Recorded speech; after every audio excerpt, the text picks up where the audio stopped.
FBG Live. Local sheep. Bah.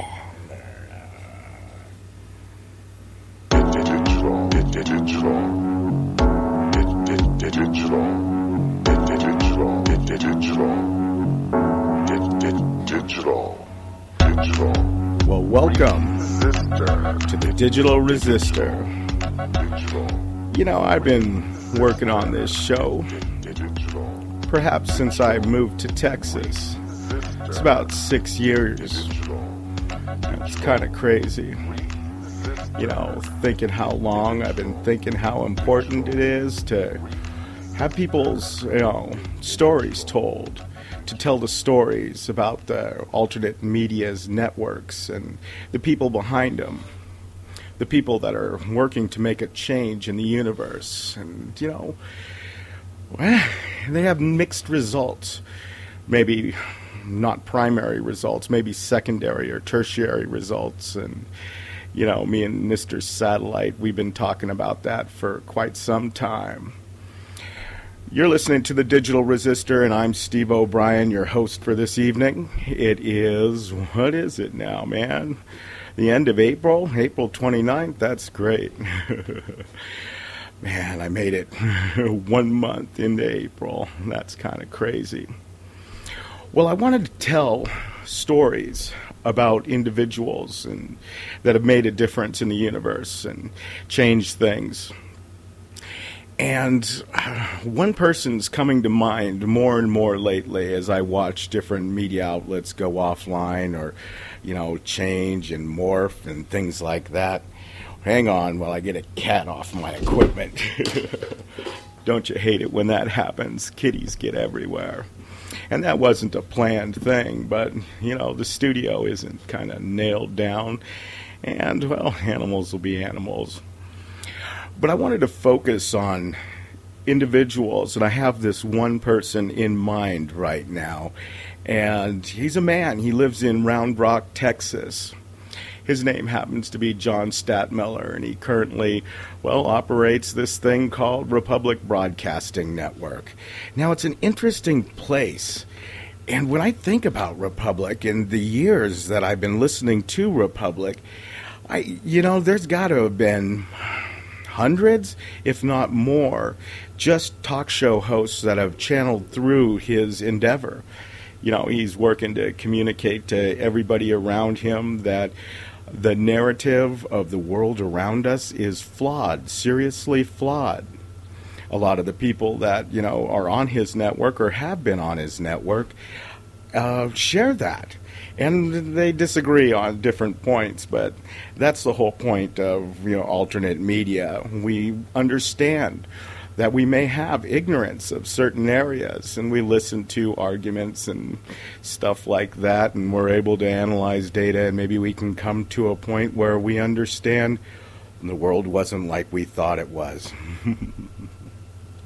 Well, John Statmiller currently runs RBN, and I'm not too sure he's the only one that runs RBN, because he has a crew that helps him work it too. It has about 4 board ops, according to John, at this point, that maintain the network. He has a lot of cracks in the station at this point, and he's led a rough past few years. Since 2011, he's gone through the loss of his son.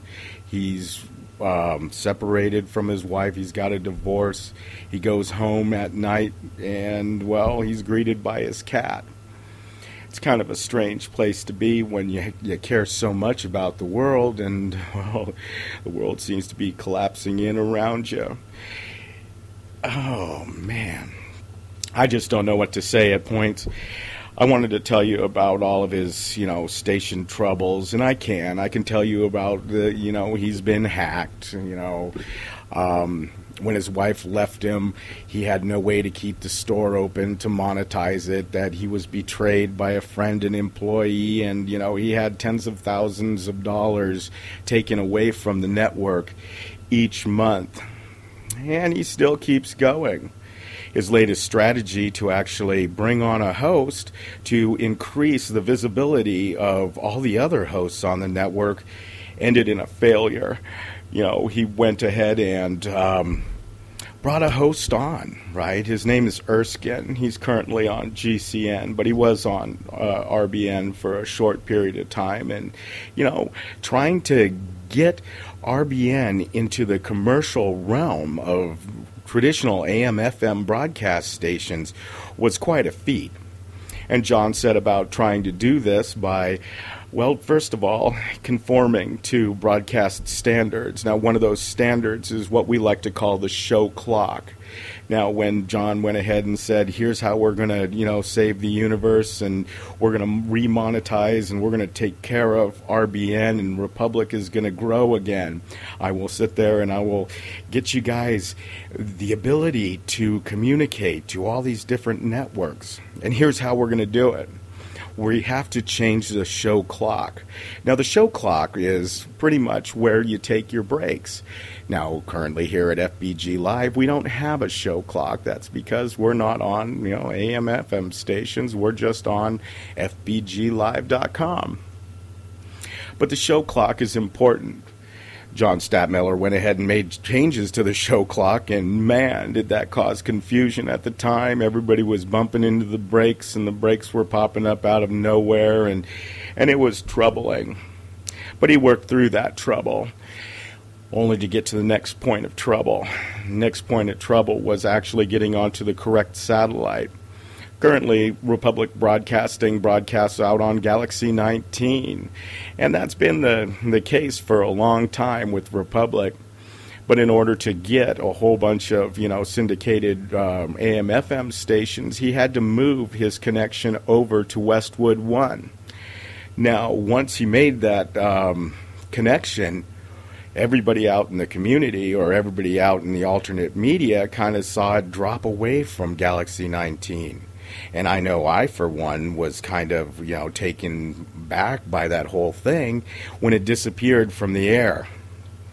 Now, that disappearance caused me to believe, what the heck is going on? Are we losing Republic Broadcasting? And it seems that I really wasn't the only person that, panicked and worried that was going on. I was ignorant of the fact that he was really pushing forward and doing some good stuff, and I still think that was the right idea. Getting it monetized, try to get people to actually listen that are on the traditional AM/FM stations. I'm not too sure they really want to listen, though. But I know they did want to listen to Erskine. Erskine is, syndicated a lot of different places, and I'm not too sure why people think that he's tame as compared to a lot of other broadcasters. But when he made the move to Westwood One, he dropped off Galaxy 19, and everybody goes, oh my God, RBN's down, RBN's gone. One host in particular, at least the story that I've heard told from numerous little places, was Dave Hodges, who was a Sunday night host. Well, had the same reaction as I did and said, oh my God, there goes Republic Broadcasting. And ensuing, there was a lot of panic, and a lot of people wanted their shows to continue, and just kind of like, goodbye, moving on, causing fractures in the host lineup. Well, that actually seemed to, and I can't substantiate this because I don't know Erskine, and maybe someday we'll actually talk about this issue, one-on-one. But Erskine decides to, go back to GCN and end his time, the couple weeks that he actually was on RBN. And he was gone. John made all these changes to Westwood One, and they were all for naught. That's scary, man. When you look at John Statmiller and the time that he's actually put into communicating to the world and, helping others achieve that same communications, to have your hopes and dreams crushed over and over and over again and still be able to hold your head up and, go, I'm going forward, I'm going forward. Now, right now, he has, rent on a building, a bunch of equipment, 4 people that run the board, a cat at home, a small house in Round Rock. And I've been over at his house previously. You know, I know John probably doesn't remember me too much, but he probably would if we talked a little bit more about it. But I know him as a real person, and I know him really animated. I had a little bit of a conversation with him on Monday, and sure enough, I end up having this conversation while he's rather animated or angry at the world. The fact that people don't listen, that you can tell them about, you know, what's going on in the world, and they just don't listen.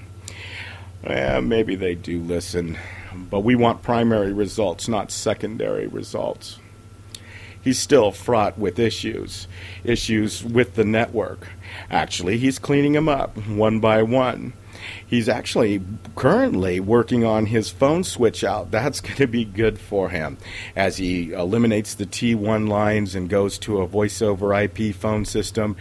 He will be able to cut his costs way down. He's working with a group of folks to actually develop a new website to replace the current Republic Broadcasting website. This will save him some money and actually turn the website into something that pays. He's got a few more problems, you know, as far as advertisers go. The guy that took a lot of money from him, and I'm not going to say his name at this point, but he did more than just steal from the man. Steal from you and I, actually. This is a really bad thing. He's put Republic Broadcasting, which is an important rock in my world, at risk. That's like, wow, dude. That's big. He destroyed the relationship with advertisers. They lost confidence. Everybody lost confidence. His blackout lost confidence. His loss of host loses confidence. And what's John going to do? He's going to pick up the pieces and keep moving on. I kind of think that's his MO in life.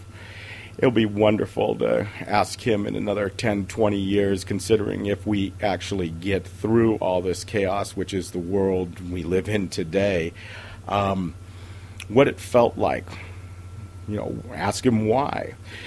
But, of course, we're going to have to wait 10 or 20 years to actually have that conversation. Right now, we still deal with, you know, wounds from failing hardware, and, you know, do we believe that things are going to change? Well, I believe John, you know, I believe he's going to try. I believe in unknown things. But I believe in the pain as well. You know, Deanna Spingola, she is not an advertiser.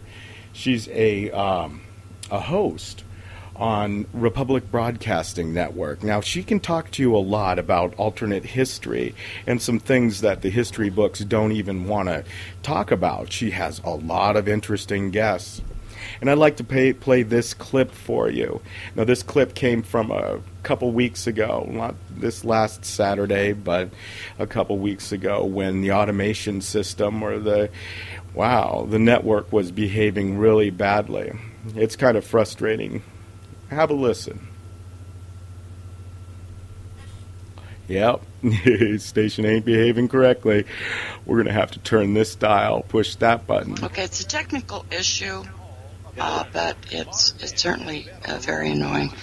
Okay, so people can still hear us, so I need to stop being frustrated and we'll just deal with it.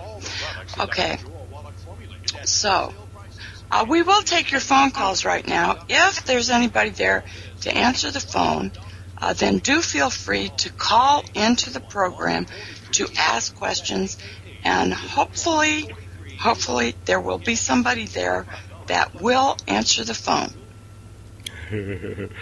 Yeah, that's always nice to have somebody answering the phone, to have somebody have your back. The job of the network is to, well, connect guests and hosts and callers and stuff like that and make sure the audio quality, well, that didn't happen that day, and it happened a couple weeks in a row. I listened this last weekend, and, well, it's back up to par. I did ask John about that, John Statmiller, and I said, well, hey, what about the, errors you've been having on the weekend? Can you tell me about those? And he says, it's been fixed. And I say, well, you're not going to tell me what it was? He says, let me just say it's been fixed. We're not going to have that problem again. And okay, I can take that answer. I hope it's been fixed. I think it has. Republic is something that's worth supporting. We need a lot of stations out there. I'm not too sure what alternate media ends up coming out to be. Let's leave Republic for a second, because they're not the only place in cyberspace and alternate media that needs talking about. Let's head over to GCN, and in particular, I want to talk a little bit about Joyce Riley's program, the Power Hour. She's been sick, right? Everybody probably knows that. If you know Joyce Riley, you can go to thepowerhour.com or, GCN and find her show. She has one of the most interesting news programs when she's on the air. She hadn't been on the air mainly when I was cutting up all my clips, and I didn't get a lot of time to listen to her this week, so I'm going to be a little bit light. Maybe we'll listen to her next week. But I did find Jack Blood. Jack Blood is another radio broadcaster. He's been doing about 19 years, broadcasting. And he's gone through a lot of stations. He actually woke up, he was a DJ, and he started seeing the world around him being a little bit more different. And, he got involved in alternate media. That kind of poisoned his ability to get along in the traditional radio broadcast arena. And so now he's out on the fringes, the periphery. He does a radio show, and I don't think he makes any money. He does take donations, but I don't think that makes too much.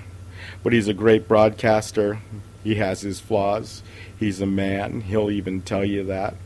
People like him. People don't. But sometimes he hits it right.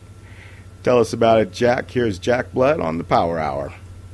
So maybe you've written out a status update or a comment, but you just decided, your better judgment took over, and you said, I'll get in trouble. I'll get Brandon robbed if I do that. Remember what happened to Brandon Robb? He posted something that wasn't even violent. It was merely somewhat taken out of context to be thought as anti-government and violence against the government, and he was hauled in, and it took John Whitehead himself to get to Brandon Robb released. He was a veteran, and I guess he learned his lesson.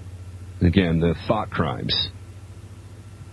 Well, I have bad news for you, at least on Facebook, and we're pretty sure on the several other social media news fronts, anything being done through giant international global corp tech companies. They have those. Yeah, even though you didn't send them and you just wrote them, they do collect the text you decide against posting. One techie has discovered Facebook collects this content despite the company's claims to the contrary. I guess this is the moral to the story. Facebook doesn't tell you the truth. Many of us just call it what it is, an FBI book. It's a too low NSA book. The FBI and the CIA were actually early investors into Facebook. So are a number of Bilderbergers. If you don't know what the Bilderberg Club is, it's an elite meeting every year where your future is planned out for you because you're too stupid to plan it for yourself. That's what they think. Facebook collects all content that is typed into its website, even if it's not posted. In December 2013, it was reported that Facebook plants code in browsers that returns metadata every time somebody types out a status update or comment but deletes it before posting. At the time, Facebook maintained that it only receives the information indicating whether somebody had deleted an update or comment before posting it, and not exactly what the text said. That's not true. One tech consultant based in Ireland has claimed that that's not the case after inspecting Facebook's network traffic through a developer tool and a screencasting software. Realized that any text I put into the status update box was sent to Facebook servers, even if I didn't click the post button. Referring to the GIF that he created, and we have it here if you want to look at it. He found that the HTTP post request was sent to Facebook each time he wrote out a status containing the exact text that he entered. It's outright Orwellian and inconvenient, he said. Since I am now aware of this, I'm more cautious about what I enter into the text area. Anything. Isn't that great? We all know Facebook is, well, let's say nothing's free in this universe, right? People want information. When a corporation tells you something, it might be true-ish, might be an outright lie. So, are you scared? Just the fact that you're sitting there putting in a comment and decide not to do it, and they're still keeping it, no. I could tell a lot of people that, and will they care? I don't think they would. Anyways, Jack Blood, DeadlineLive.com, or, RadioFreeBlood.com. You can find his show. He's actually doing some interesting things with his show. He's gone out rogue, and he's not really rogue. That's the wrong word. He's solo. He's putting everything together and trying to communicate to the masses without a network. It'll be interesting to see how he does. Unfortunately, I haven't been able to hear him too often. I do catch him a little bit on the Joyce Riley's program on Thursdays. He does the whole day. At least recently he's been doing it. I also had the pleasure of listening to Call to Decision. That's Pastor Butch's show. I don't usually listen to his show, and I've heard him a few times, and I know he's an old-timer. He talks, and he's been talking. He's been talking on he's been talking on the radio, and my God, my memory just escaped me right there for a second. But he wasn't on the program. There's this guy named Kevin Gallagher, and all of a sudden this guy just caught my attention. Well, funny things catch my attention. So let's just listen to Kevin Gallagher on Call to Decision. Where are you, Kevin? There you are. I just picked up a new computer today, and I'm talking to the kid, and I'm at the store, and the thing's got Windows 8 on it, and I got to figure out a way of getting Windows 8 off of it. I mean, they make it very difficult to do that, to actually remove Windows 8 off of that machine. So you got to do some real tricks, because I won't use it. Windows 8 has actually been outlawed. They won't use it. They won't allow it into Germany, because every keystroke you do, everything you're doing is going right back to the NSA, and nobody cares. I'm talking to the kid ringing me up, and I'm like, I'm going to remove Windows 8 from this machine. I'm going to put Linux on it. And the kid, no reaction, just dead stare. And I'm like, why? And I tell him, and again, no reaction at all, dead stare. And it's like, do you understand what I just told you? I mean, there's surveillance and your privacy, it's a thing of the past. It's gone. It's gone. And I told the kid, no government, no entity of any type like that should know that much about anybody. I'm not very familiar with what he's talking about Windows 8 in, Germany, but I am familiar with a lot of countries that will not allow any of their governmental computers to be running on Windows operating systems.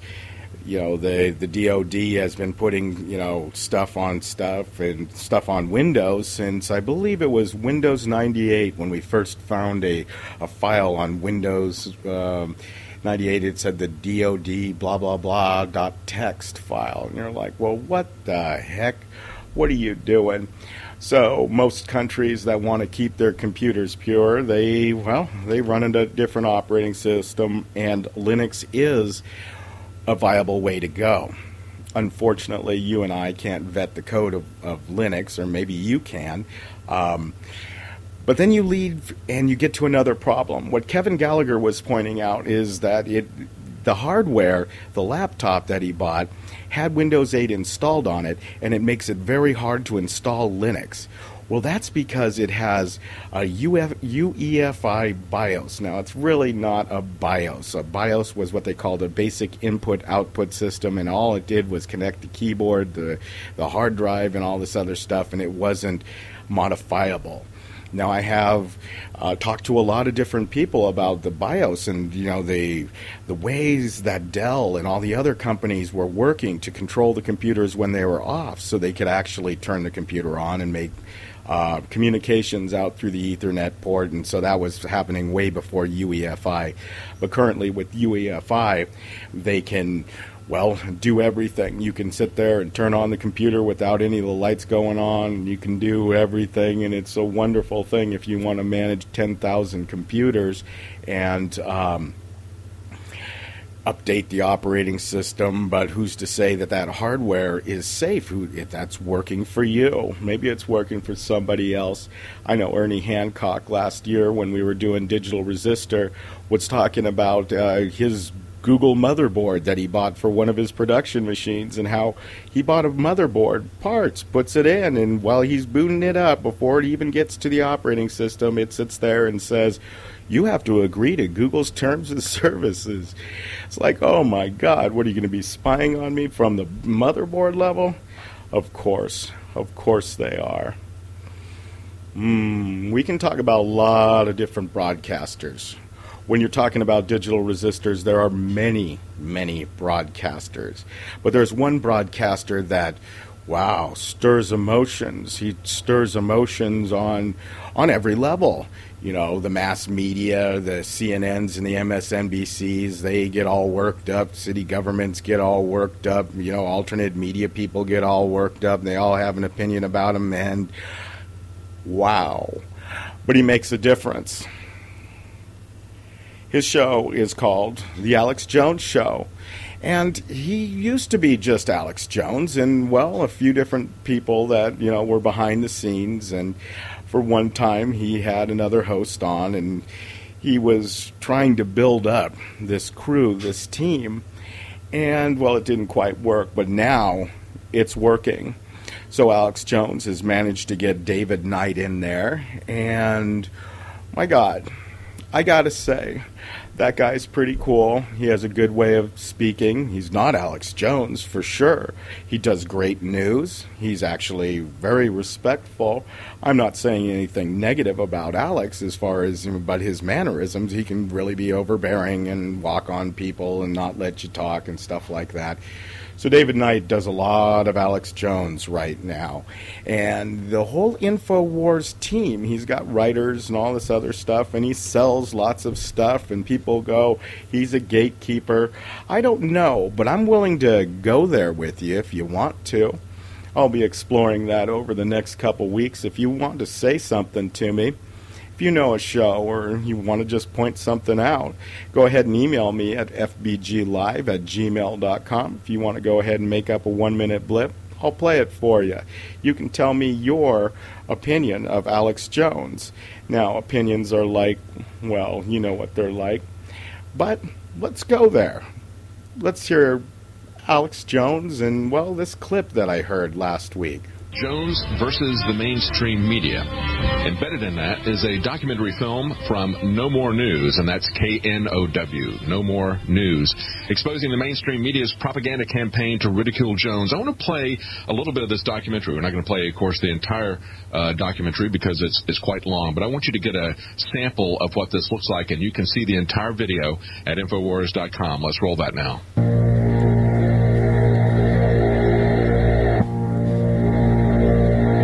They ignore you, then they laugh at you. It's not even worth mentioning this guy's name. I mean, he does not represent America. This is the same guy that said that the U.S. government is involved in Oklahoma bombings and 9/11. So it's just he really lives in the land of wacky. Some guy on the radio. We don't really know who he is. I don't know because I don't pay attention to him. And what's his face? Whoever that guy was. A guy that we don't talk about very often because he's so insignificant and we don't really care. But he is a... He's also psycho.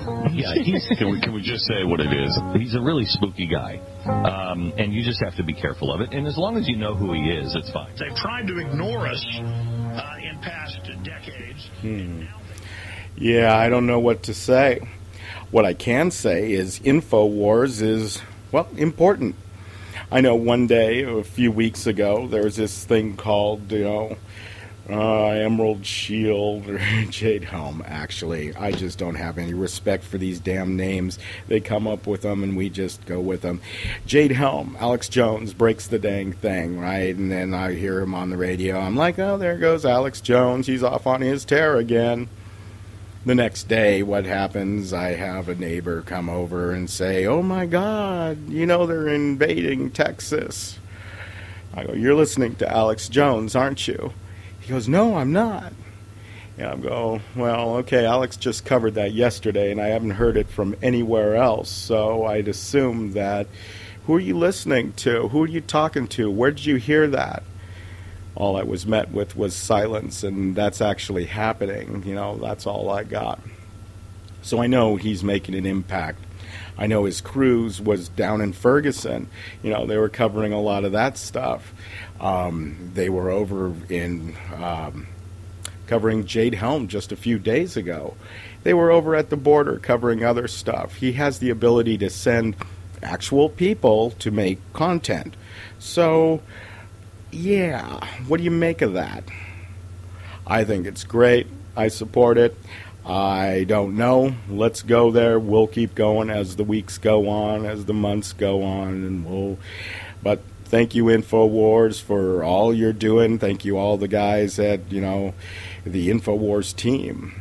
Actually, while I'm saying that, I want to thank all the guys at Republic Broadcasting that have, done their time trying to help change the world. Because the board ops and even the, receptionist, they don't have one right now. They did at a time. And they had a few different people serving, taking care of it. And they never get the credit. The hosts get the credit. But the back-end staff, the ones with the knobs and the dials and answering the phone and making these phone calls, they're very important. Since we're speaking about RBN again, they have a wonderful Saturday morning lineup. It's one of those things that I hate the most.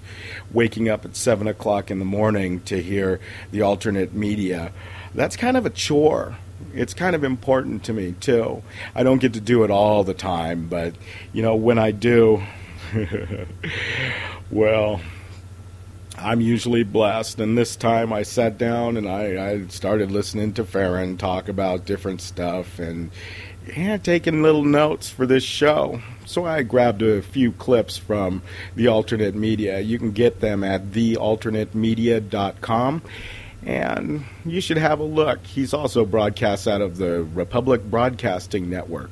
Now, all these shows that I've been playing, you can go to gcnlive.com and download Pastor Butch's show, just like I did, and you can listen to it. So if you want to hear more from any one of these guys, go to, in this case, Farren, right? I've got a few clips of his show this weekend, and it was a blockbuster. It was great. Have a listen.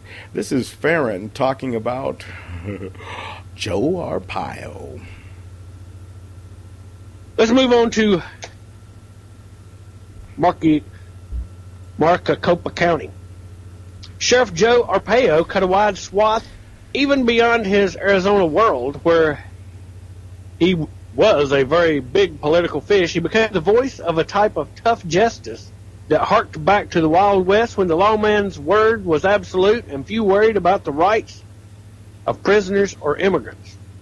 On Tuesday, Arpaio faced what may be his most demanding and dangerous opponent, U.S. District Judge G. Murray Snow.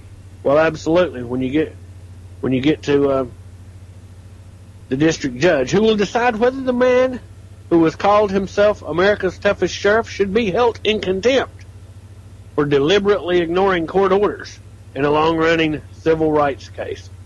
I mean, if it doesn't open up your eyes to the sad shape we find ourselves in America by learning what has happened to and is happening to a sheriff in Arizona, then nothing will wake you up. He's been trying to get out of this desperately. Alexandra Solar, executive director of the American Civil Liberties Union of Arizona, said in an interview on Tuesday, the first of what is expected to be 4 days of hearings in Phoenix. He has been hiding behind the badge, and that's why it is very, very important to have a public trial. He's hiding behind the badge, they say. Arpaio has refused to comment on his current proceedings, which could result in a fine and perhaps a criminal case down the road. The sheriff on the witness list of about 24 people is not expected to testify later in the week. Now, I've not seen the outcome of this. I'm assuming it's not over. We'll go to caller hour if you can update this. This was on Tuesday. I haven't seen if this wrapped up or anything. One of the first witnesses, Sergeant Brett Palmer, testified that the prevailing mandate was to make the sheriff look good to the media and the public. He blamed Arpaio for the department's defiance of Snow's order.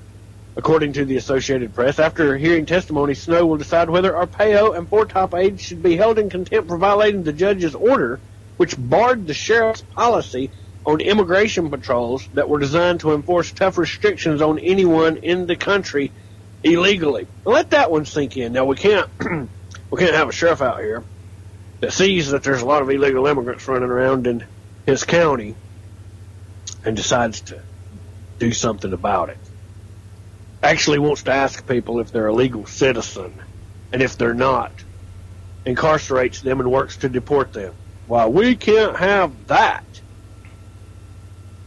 You know, a couple days ago, a friend of mine actually, was baffled amiss at wanting to turn in some illegal aliens that were working at a construction site. Now, he knew they were illegal aliens, and so him and the other crew spent time during the day trying to figure out who in INS to actually contact. So they called phone numbers, and they contacted people, and they gave them other phone numbers and gave them the runaround and this and this. And then, when he bumped into me, he says, "How do I contact INS?" And I'm, well, what the heck do you want to contact INS for?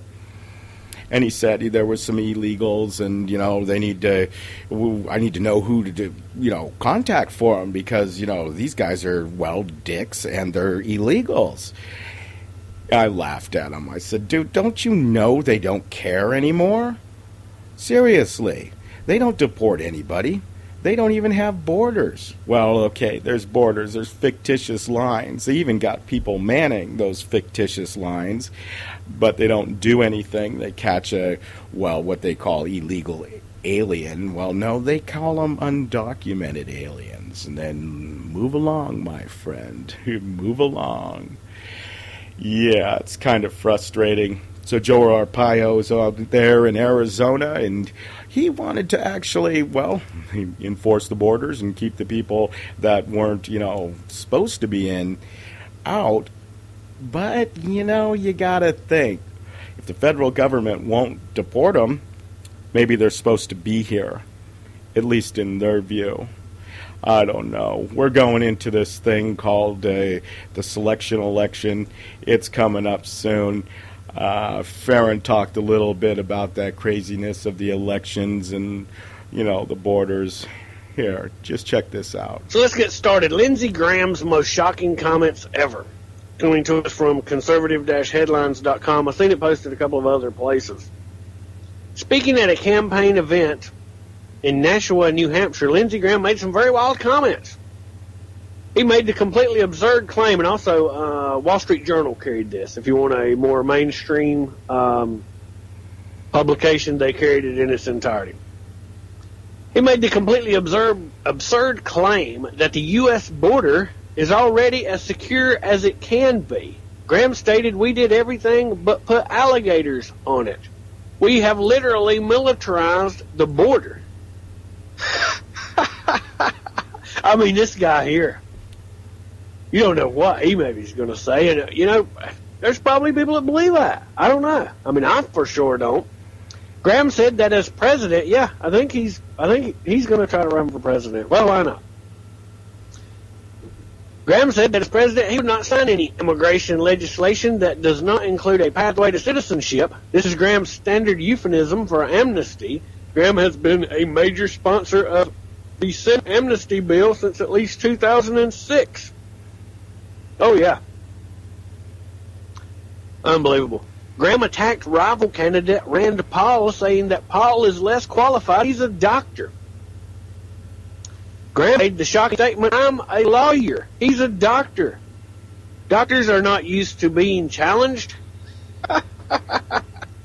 Oh, yeah, what? We need more lawyers. That's what we need. Unbelievable. Graham then said that Paul is targeting kids who smoke dope in their parents' basement. But, you know, this guy, he should take it. This is a comedy act, right? Graham then posted that his campaign is fueled by pro-Israel funding, and that I may have the first all-Jewish cabinet in America. Graham was one of the leading advocates of U.S. programs to arm Sunni jihadists in Libya and Syria. Many of the people armed are now fighting for ISIS. Unbelievable. I mean, I just had to get that one. Out there. I mean, people, you know, when we look at actually who is in these positions of power that, you know, they don't represent us, but they claim they do.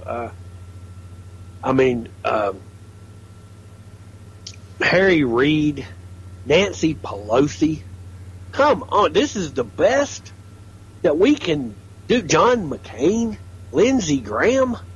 This is the best that aspires to this position and ends up going through the election selection process. That should tell you that it is hopeless to get anything accomplished through the legislative process in Washington, D.C. The fix is in. We have been sold out. Yep, that's true. But see, what he talks about, that it's hopeless in Washington, D.C., you know, if we can get that through the heads of more people in our nation, maybe we can actually start turning things around. Now, I listen to Farren, you know, on the alternate media a lot. He's an excellent broadcaster. He has a 3-hour spot on Republic Broadcasting Network, and he's also carried on AM and FM stations. You know, a lot of people get to hear him every day, but it's just not his words that are important. I know he's a great researcher, and he has a great way of articulating stuff. But a lot of stuff comes down to the callers. You know, Republic Broadcasting and GCN and LRN and AVRN, they all have interesting, you know, callers. Even the Micro Effect had interesting callers when they were on the satellite, and I do believe they're probably still there on the internet. I just haven't been there. I should. I will. Back to Farren, back to the alternate media. This is one of the callers that I've enjoyed for, well, many years. His name is John in Tennessee.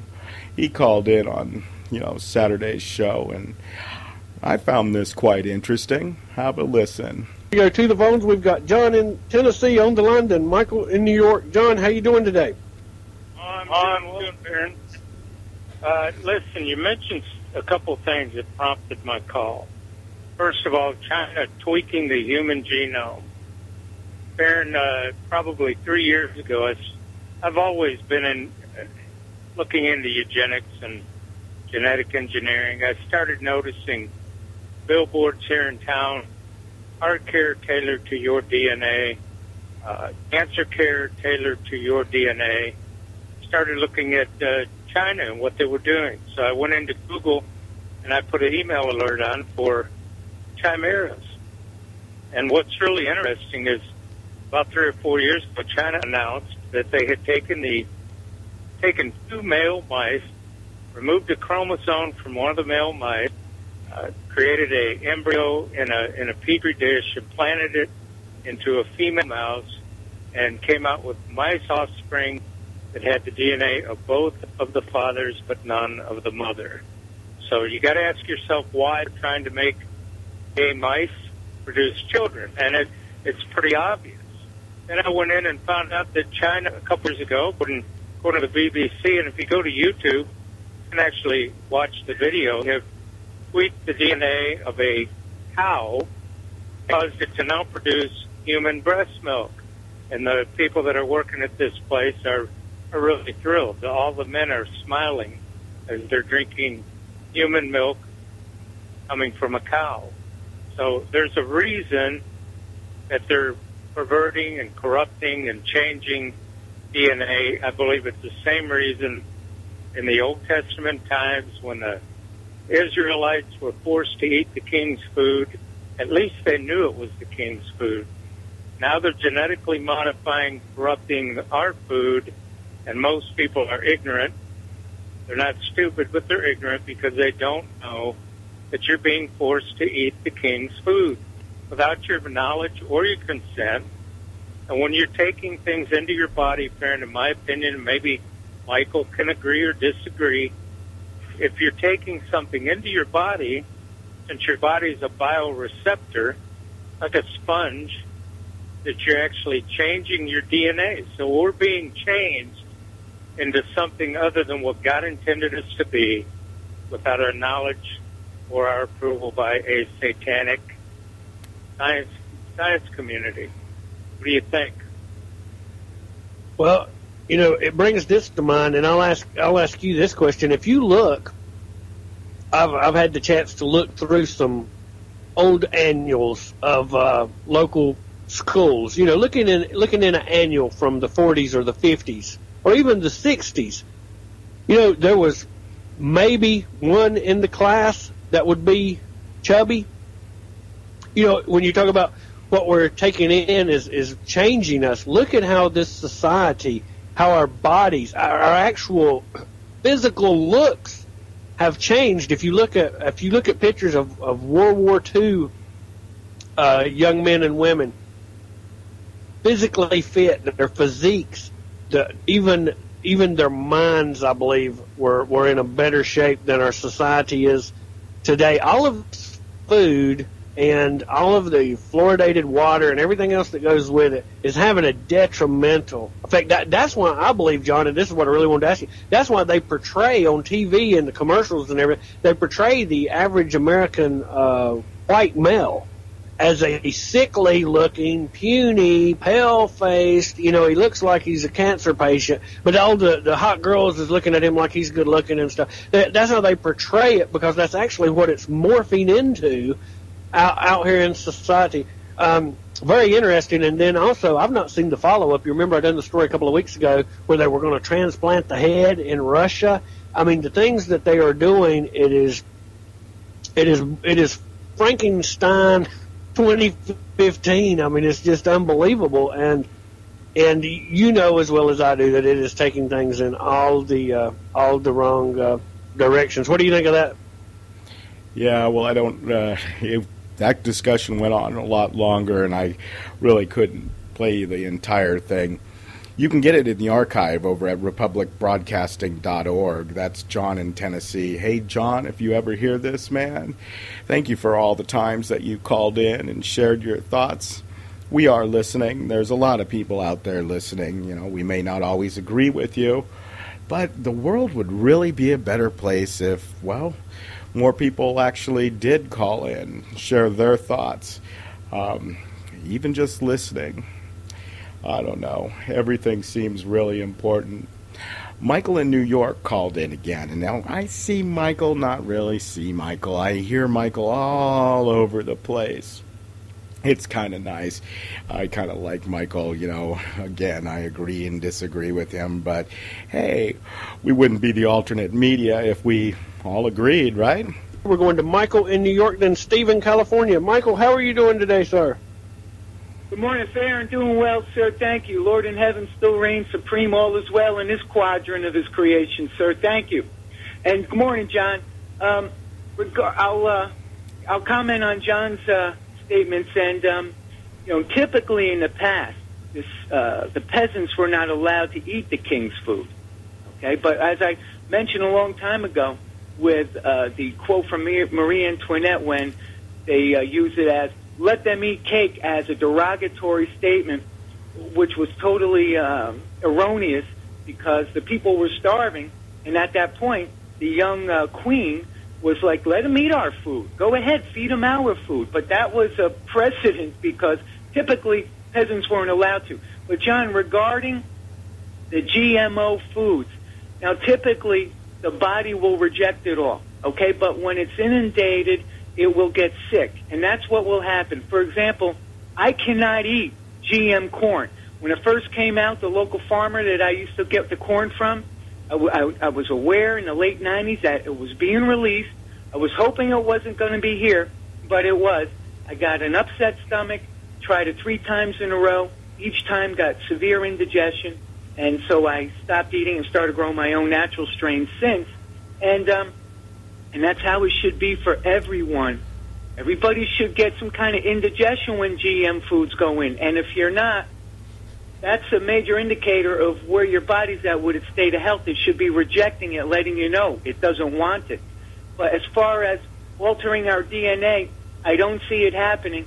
It'll just continue to cause people to be ill, undermining their health. You know, it's 2015, and the food we eat is much, much different than the 90s, the 80s. They have a list of ingredients that the federal government has been told, or, well, has told you that are good. You know, we went from having the 4 basic food groups to a food pyramid. The makers of the food pyramid have come out and said, hey, that's not the pyramid we came up with, but, you know, food's important. And, well, I don't know. What's the angle there? Bad food, strange ingredients that can screw up the body. I guess that stimulates pharmacia, you know, all those guys. We got lots of problems in this world, and I don't know how we deal with them. Maybe by talking about them and just put them out on the table. There's a lot of experts out there. That's why I do like playing clips. I don't know as much as these guys. Michael in New York has a great background in, well, all things health, right? You know, he's studied a long time. He's a very smart individual. So, again, that is Farren's show last week. Go ahead, look it up, republicbroadcasting.org. Next, there's Steve in California. Every time I hear that, I go, hey, wait, man. I'm here. I'm in Texas now. I left California 6 years ago, but it's not me. Somebody else calls in. This is Steve in California. He's going to share a few thoughts with you. Hang on. But it's a different time. Back in the 80s, we weren't pursuing, actively going out, and at least at that time they were, back in the 80s, pursuing, conquering other nations. And after 9/11, the whole thing just changed. That whole Project for New American Century took off. I mean, it was already in print. This is what we're planning on doing, and boom, it happened. And this is a different time, a different military. This is a different government. It's not a government of people. Not a government of the people at all. Absolutely. And, one of the things that gets me is the very same ones that say you have to support the troops no matter what are the ones that when they come back maimed, they don't support the veterans. You've heard the stories I've done about veterans and the veteran hospitals. They treat them terribly when they return, but they expect you to blindly support their warmongering endeavors. It's sad. I know for a fact of several kids that I influenced that was going into the military, and I talked to them about it and talked to them about high school students, and they ultimately did not go. And it felt like a victory for me because I did not want to see. I know how they come back changed, and I knew, it's just going to be war and more war. And with that said, our local National Guard facility here, I could drive from here and be at in 5 minutes. Out front on its marquee, on its sign, so many things it could say, but it says 2 words. It says, got job. Got jobs. Yeah, that's what the military wants you to know. They got jobs. They're going in here. They're going in there. And, well, they're going to be around for a long time. Actually, a lot of people say that this Jade Helm thing is going to bring, jobs home. Yeah, I don't know. Maybe they are. Maybe they're going to go ahead and do the big push roundup. We've got chaos ensuing in the Middle East, and we got chaos here at home. So, well, who's to say? Got jobs? At least they're telling the truth. They do have jobs. Callers are so important on networks. Shows like Farren's, the alternate media, they go all sorts of different directions. That's because there's so many directions that need to be headed down. Just to talk about the first 2 hours, Farren goes ahead and talks about the news. He has this big stack of paperwork, and he goes through everything. The third hour, we get callers, and my God, the different directions we go in, it's crazy. And you know, we're heading into election time, folks. So get ready. Election talk. And I always tend to believe, and I really do believe, that it's hopeless. It's a hopeless situation. I knew when Ron Paul failed pretty big the first time as far as making any headway as to getting into the Oval Office that we were done. I knew then. And I knew that was a long shot. I wasn't one of these people. I remember a lot of Ron Paul supporters thought that he would win, that there was not even a question. A lot of people thought that the second time. I knew he wouldn't win, but I was praying. I was hoping that he would win. I knew the first time he ran that was the last chance. And then I went along for the ride on the second time. But, of course, even if he did get in, he wouldn't be able to do anything. They wouldn't have let him. And if he did start making some headway, they would take him out. But let me interject right there, because that reminds me of so much. See, 2008, I was in that Ron Paul meetup group and holding the sign and going. I seen Ron Paul speak at several different places. I was really let down that he didn't campaign harder in North Carolina, because there was a lot of Ron Paul meetups. They were raising a lot of money. I felt like it was the last best chance to maybe get someone in there that would try to do something too. And when that fizzled out like it did, I didn't get involved in the 2012. I knew it was hopeless too, and that was that was a bitter pill for me, Frank, probably like it was for you as well. Yeah. When I was going through that file and I was listening to that show, I couldn't help but write down the things and the little bits that were interesting, and I really did not want to double up on the callers. But Frank just kept hitting the nail right on the head. Wow, man. I don't know how you did it, but thank you for your calls last week. I was thinking about, I'm a veteran myself, and people don't want to hear this.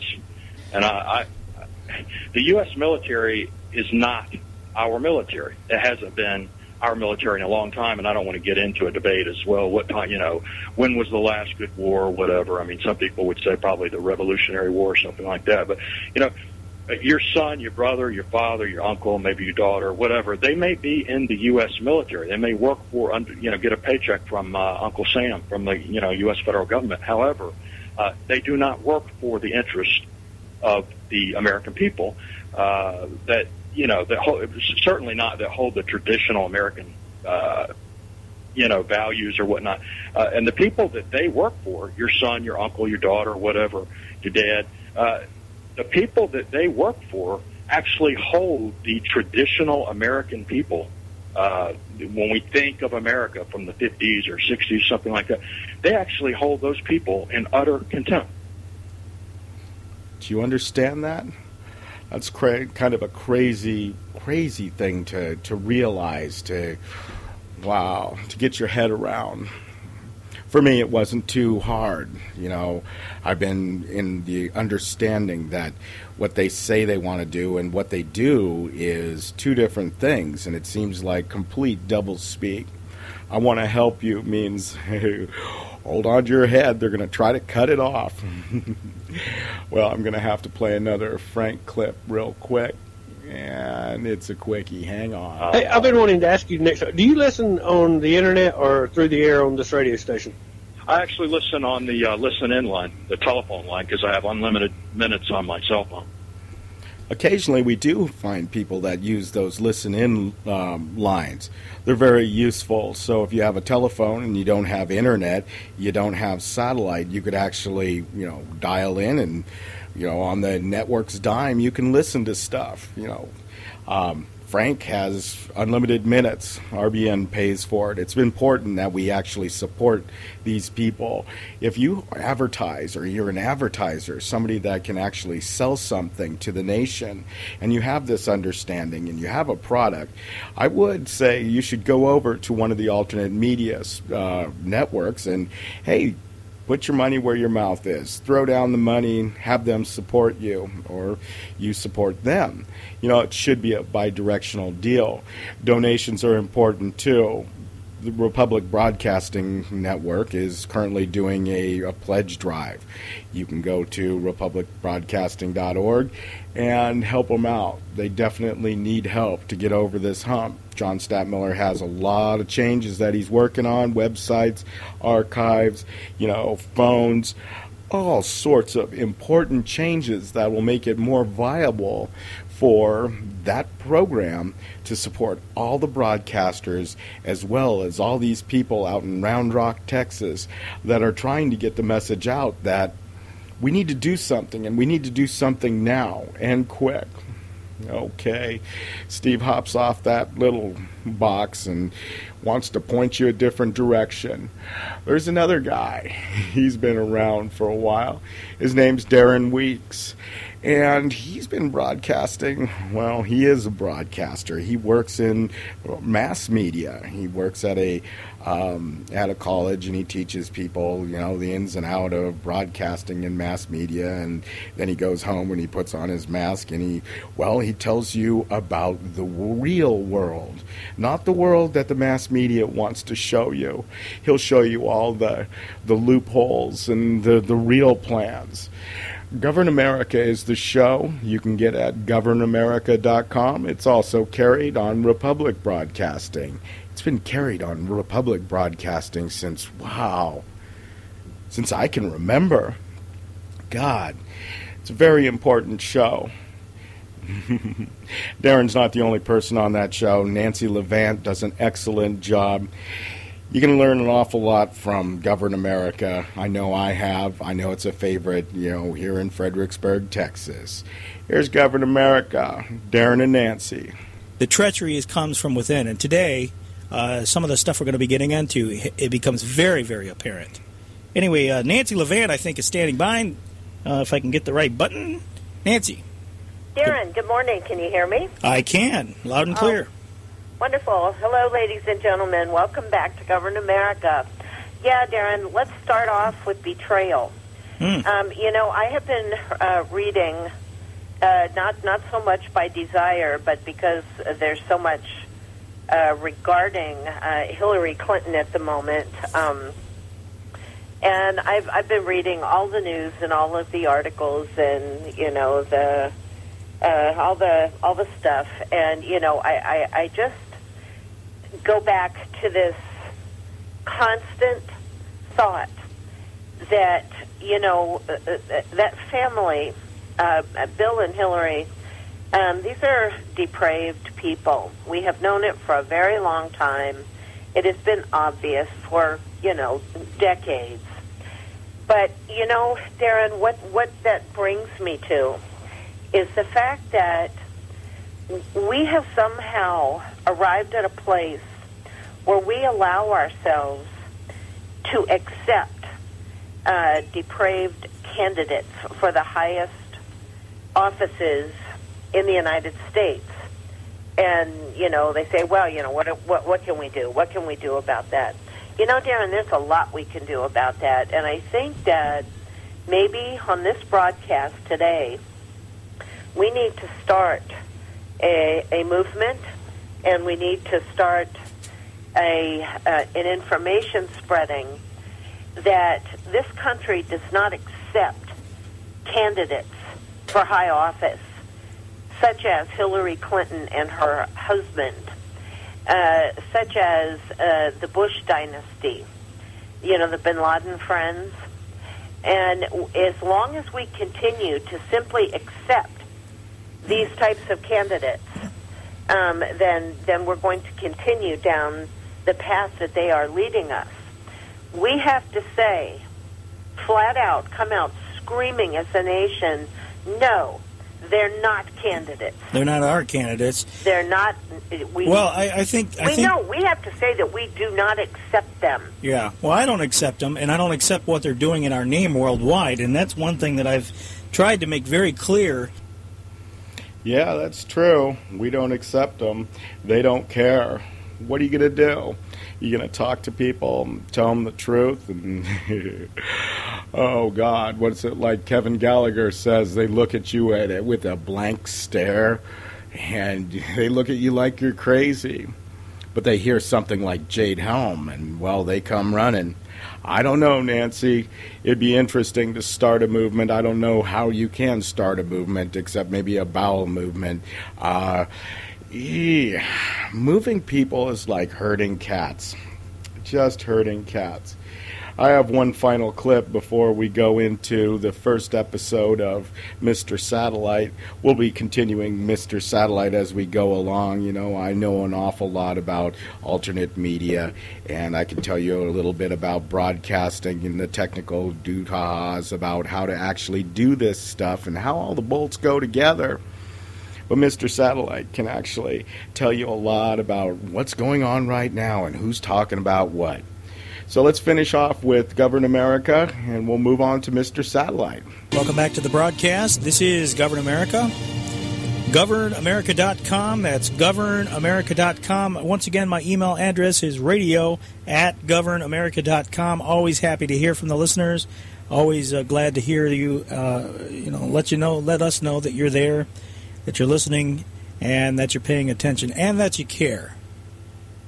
Because, honestly, that's what we need more than anything else, is people who are not going to sleep, who are not all sucked into the abyss of Facebook and other flashy gadgets that draw people's attention. I think Facebook is the new television. Facebook is the new, and it's not just Facebook, it's other social media.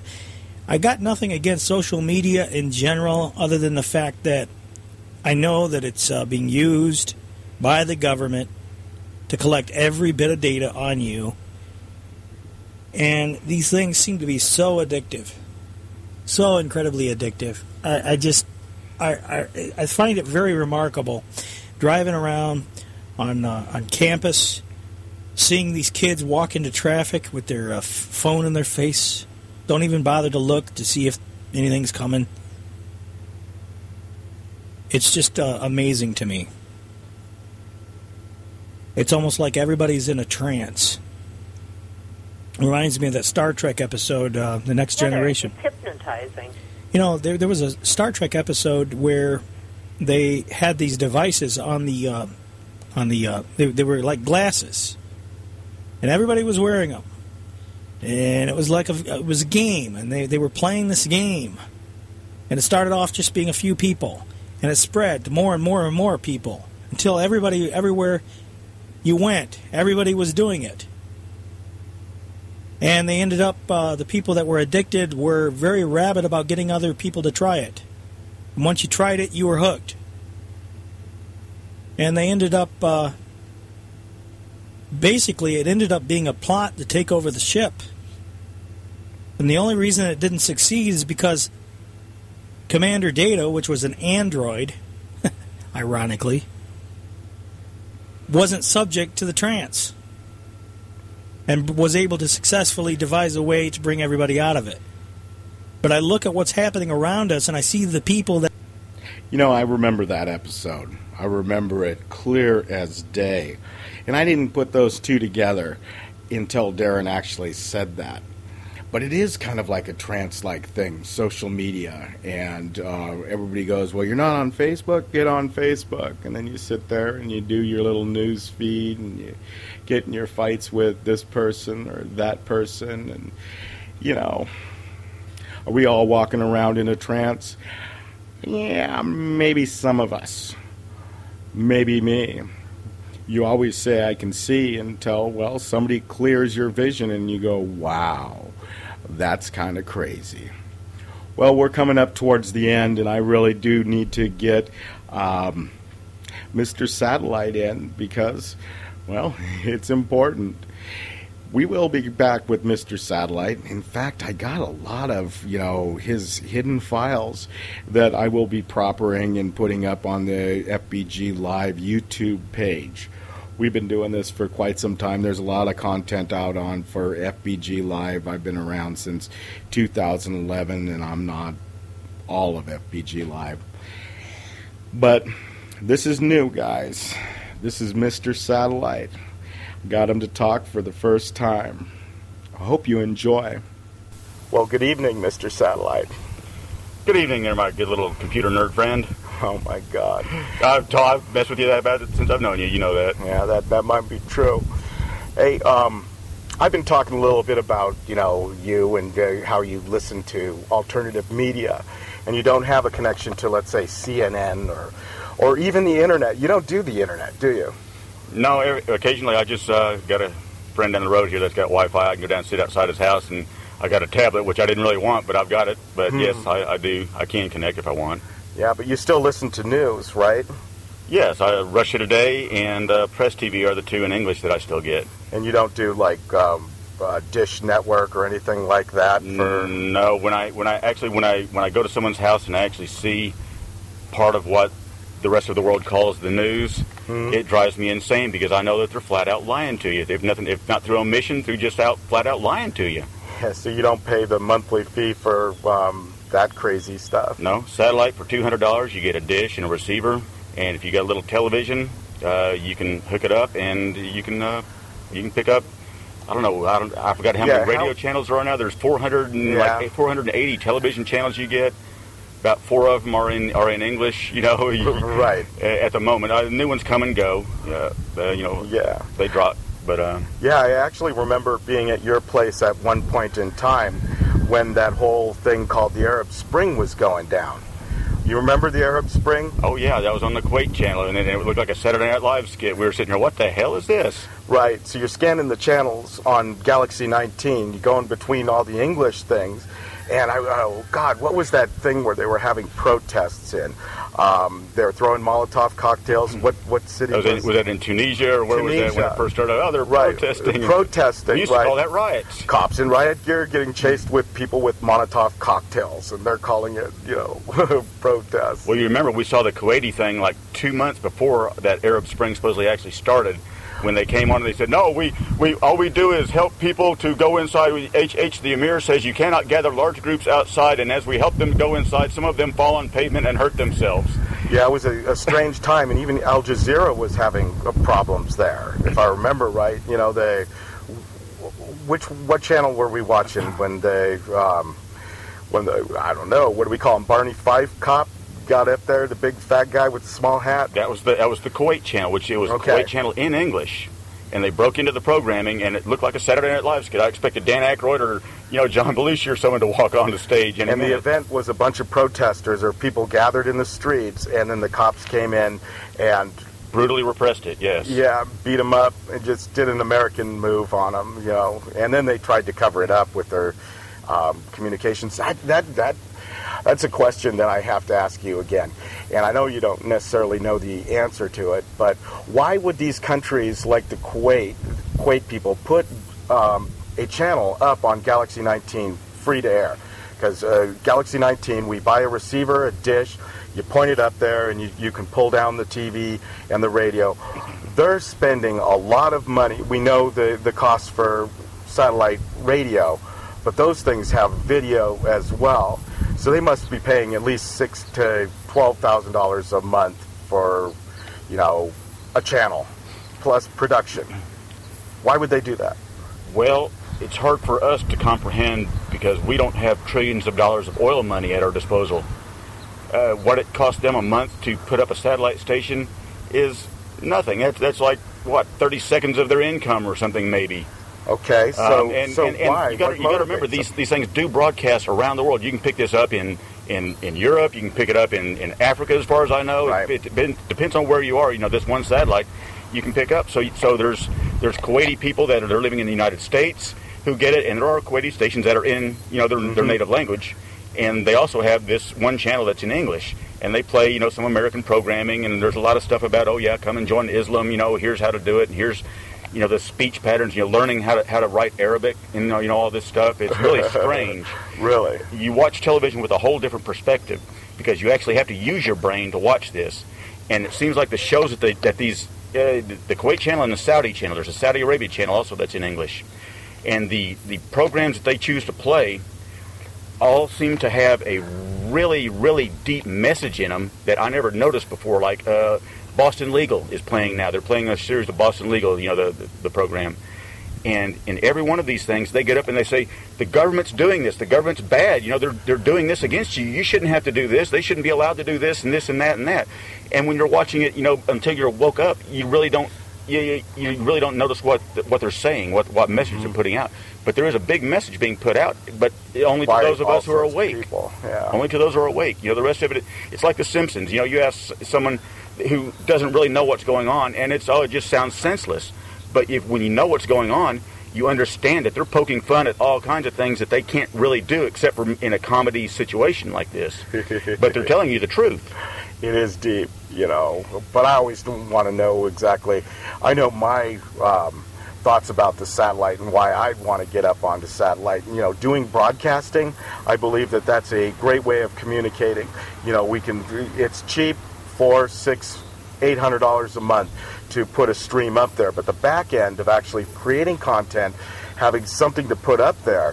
But if you can get it up there, it goes down to what did I hear? A number like 1 million units have been sold in the United States. Yeah, Rick's satellite. Rick said that something that he believes that there's somewhere in the range of like 1 million or more units that are in this country alone.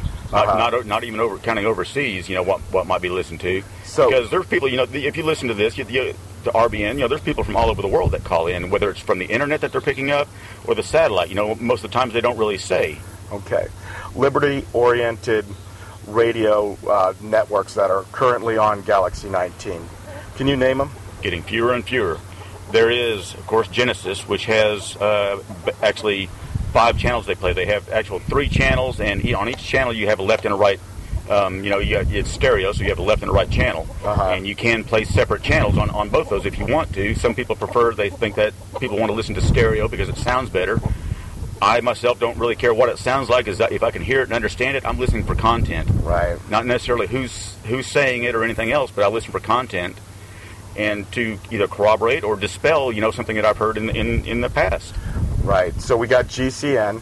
Then there's RBN. We have Republic Broadcasting Network. No, and the interesting point on that is you're sitting there talking about A channel, B channel. So we were up talking to John Statmiller at one point down in Round Rock, and we were analyzing his failure on branding into 2 streams. Right? He sat there and he really did a push forward in, 2011? Right. So he pushes forward, and he does 2 separate channels, 2 uplinks. He was paying an extra amount to get that second channel when he already had a left and a right channel that he could have broadcast two different streams on. But his problem ended up being different than that. That's a cost savings thing, right? That's only $400 to $600 a month for your satellite uplink. The other cost that he was paying was an additional board op. Currently, RBN, I heard last week, has 7 board ops, right? And they have I forgot the number of dollars they spend on 7 different people watching the board and flipping the knobs and being present, not present. I don't know. It's an interesting network, RBN. Yeah, you've got people that you have to pay. I mean, if anything, he could go with one channel where you actually have board ops, so people can call in and talk to the hosts, or on the B channel, he could be playing something that's all automated. Either playing repeats of shows that have real relevance, that are shows in the past that are relevant today because it's actually starting to happen now. There's several ways that can be approached. There's some tweaks you could have more. And John more still can do that, right? But he's got to get through a huge number of issues. We've heard him talk on the John Statmiller show. That is, of course, getting screwed by people who infiltrated and screwed him over, stole his advertising funds, everything else. Yeah, when he thought things were going good, he lost control of his station for a while. And they hacked him. What was that, last year or the year before? Yeah, they've been hacked. They just raped all the computers, put them down. They went down. Yeah. That cost like a fortune. Joe McNeil had that problem quite a bit. Yep, and that's the micro effect. Micro effect is gone. They are no longer. The other channels that are still on, you have ABRN, which is, I'm not sure what the acronym stands for, to tell you the truth. But which network is that? What was his name? He's really a godfather in this satellite networking type. That is Frank. Frank. I forgot what his last name is. They've got a few live programs. A lot of their stuff is replays. They do play different things on the alternate, on A and B channels. Every now and then they'll, like on a Saturday or a Sunday, they'll just play, movies.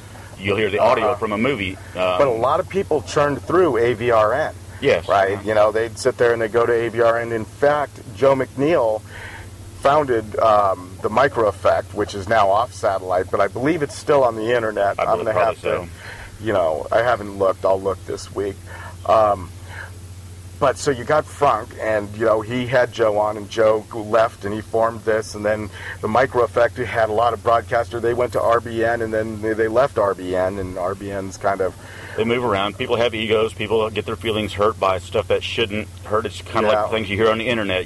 People get this Facebook campaign against them or a Twitter campaign against them. They're saying bad things about me on the internet, and it just bugs me. So why don't you stop looking at the goddamn internet? So why do they actually talk on Why the do you let radio? that bother you? Because on the internet and everything, people can get away with, you can sit there and type or text or whatever you want to, and you don't have to confront anyone. There's no face-to-face meeting on anything. On satellite, on the broadcasting systems, you can, if something ticks you off, you can call in and you can talk to the host. Yeah, I do like that. It's nice that you can call in and say, "Oh, bullshit," or "Wow, that was kind of crazy," because most of these guys, they come on and they say, here's my information.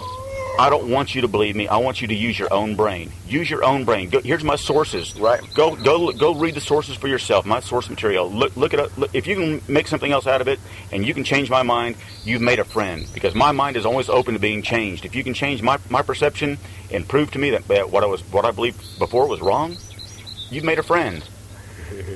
No, I totally understand where you're coming from, but I'm going to point you a different direction at this point. Tell me about LRN.FM. Those are our Free State guys, right? Yeah. They're kind of fun, They have their moments. I've pretty much figured out that they want to be free just to be lesbian, gay, bisexual, or transgender. Okay. Because it seems like everything they talk about has that involved in it. To me, that's someone's private affair. I don't care what the hell you do in your bedroom on your own time. But if I'm walking in the street and some guy pinches me on the ass, I'm going to turn around and cold cock him. I'm sorry, that's just not the way I was raised. You don't do that to a woman when you're walking down the street because you'll get slapped. It's right. Everyone has their boundaries. See, LRN they are more like traditional media than any other thing, right? They have the funding. They do have a funding model because the Free State Project helps that out because they know it's important. Now, I don't know if that's actually true or not. I heard them ask for $22,000 for satellite fees. And I'm kind of like going, well, why are you begging for $22,000? What's the root of that? And are you replacing all your equipment? And what satellite? Are you talking XM? Are you talking, Galaxy 19? Because $22,000 can buy you an awful lot of satellite time. And it's expensive, but what were they buying? 2 years, and they didn't have the money. I don't know. Well, you have to be careful about where you source. It's like when I'll wrap cash and send it, to Statmiller or someone else, and I'll put a note in there saying, "Call me when you get this," because if I don't get a call, I'm not going to donate anymore because I know that it's not going to you.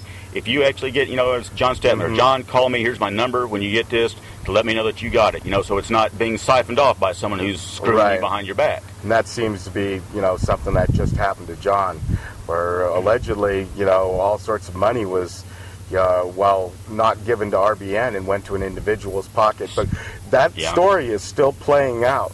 It'll be interesting to find out how it actually finishes. He's struggling. He's struggling. There are other stations.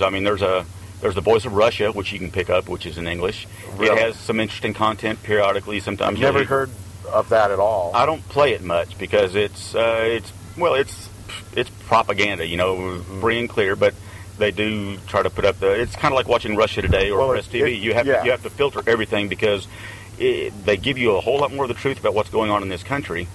Yet when the Sandy Hook thing happened, Russia Today and Press TV, even though they were, saying, America bad, blah, blah, blah, as soon as that happened, they're saying, well, they should take their firearms away. No one should be able to own personal firearms. We need to get rid of this. It's too violent out there. And, we all know that that's a crock of shit because, an armed society is a polite society. You don't go around being an asshole and stealing from everyone that you come in contact with without repercussions. Right. There are consequences for everything. That's what's been driven out today. There are no consequences. Very few. I mean, look at corporations. You make a drug that kills 20,000 people. Does anyone go to jail? No. The corporation gets fined, a couple of $1 million, which is, just a pittance of what they've gained in profits from selling this drug that killed all these people. And the CEO, because the corporation is the person, no one goes to jail. The corporation gets fined, but the CEO and the board of directors and all the other, the scientists, everyone that developed this crap, nothing ever happens to them except for they get a raise and a vacation. Yep. The whole world's been turned topsy-turvy. We have to start using our own minds again. And that's what, watching this television, I'll flick through and I'll watch Sameh Azadi, the Iranian national channel. I'll see film clips about what's going on over there, and I can't understand a word they're saying, but I'll see film clips of the fighting that's going on over there. And sometimes you can tell that it's the same thing that you've seen before if you watch it, enough. Mm-hmm. But most of the time, a lot of these, it's just, people out there with a cell phone camera, taking video of, a building being blown up or, someone getting slaughtered and, all these things. It's not nice, but you find out what's really going on and you have to use your own brain to filter it. Before we close, one question. What was the most dramatic thing you ever saw on Galaxy 19? Do you remember you were staying with me at that time? About 12:30 we were up, we were talking, we were doing our usual bantering back and forth technology. I'm not a technophobe. I mean, I love technology, but I hate what it's being used for. Therefore, I choose not to be on the internet and give my, everything about my life to the cloud. No, I understand your position on the internet. But remember, we were sitting there watching, and I flicked over to Al Jazeera. And we sat and watched for, an hour and a half, 2 hours, whatever, watched the tidal wave that come in and destroy Fukushima, watched the giant whirlpool off the coast out there that came from somewhere, watched that tank farm. When it blew up, my God, I'd never seen anything like that in my life. And watching cars, driving down the road, see the water coming up, in front of them, and whipping around and doing a U-turn and hauling ass back the other direction, and that they can't get back that way because you're watching the tidal wave come in from that direction, and then listening in here, well, we've got reports that 3 people have died, and it's like, I've seen just in a few minutes hundreds of people, houses getting churned and crushed by debris, tanks and cars and stuff in that wave. You're like, and watching, knowing that you're watching hundreds of people dying right here at this moment. Mm-hmm. You were very sensitive about it because you'd gone through the Loma Prieta thing. Yeah. And I've dealt with that kind of strange, close to death I did not thing. like what I was seeing, but that was a moment in history that I don't think a whole lot of people were really watching because it was 12:30 our Central Time when I flicked over there, and it just started basically. And sat and watched that, and that was destruction on a massive scale, whether that was natural or we know that they do have, earthquake bombs or tidal wave bombs and, things that they can do to create these situations. Right. So a KU band satellite receiver is an important piece of equipment, arguably as important as an internet connection, right? Because if you're going to get media, you're either going to get it from the internet, or, there's ham too, right? So you can pull, some of these shows off ham. Right. But KU band, you install a satellite, you have a receiver, and pay for the electricity to run it, and that's it. Right on. And then you're good to go. You'll have some communication, some interesting stuff. Yeah. Yeah, like I said, you watch television programs, you can't understand a word they're saying, but you get information that is not near as filtered because Iran, or the Palestinian channel. It's coming straight from their feeds, and it's not as filtered. It doesn't go through our, the AP wires or the Reuters wires, where they have editors all down the line, saying, "Well, no, we can't run that. No, we can't run that." You see stuff raw, and sometimes you'll only see it once. You'll see stuff come across a crawl, on Al Jazeera or Russia Today or, Press TV, and you'll see it come across once, and they'll never play it again because somewhere, someone up higher said, "No, we can't be letting them know that." Don't play that again. That's that's spiked. Let's talk about that more next week. Thanks for joining us, Mr. Satellite. Anytime, Steve. Okay. Well, I hope you enjoyed that. it's kind of been on my heart since I ever stopped or started talking to get Mr. Satellite to come on the air, because, you know, he has some thoughts that really need to be shared. And I think it's a shame for, well, not to share such good information. This whole production takes an awful lot, but I do it out of the love of my heart. I want to say thank you to all the hosts whose, you know, shows I cut up. Thank you to all the guests and all the callers and everything. Thank you for caring. Take care of the world, man. Love you guys. Take care.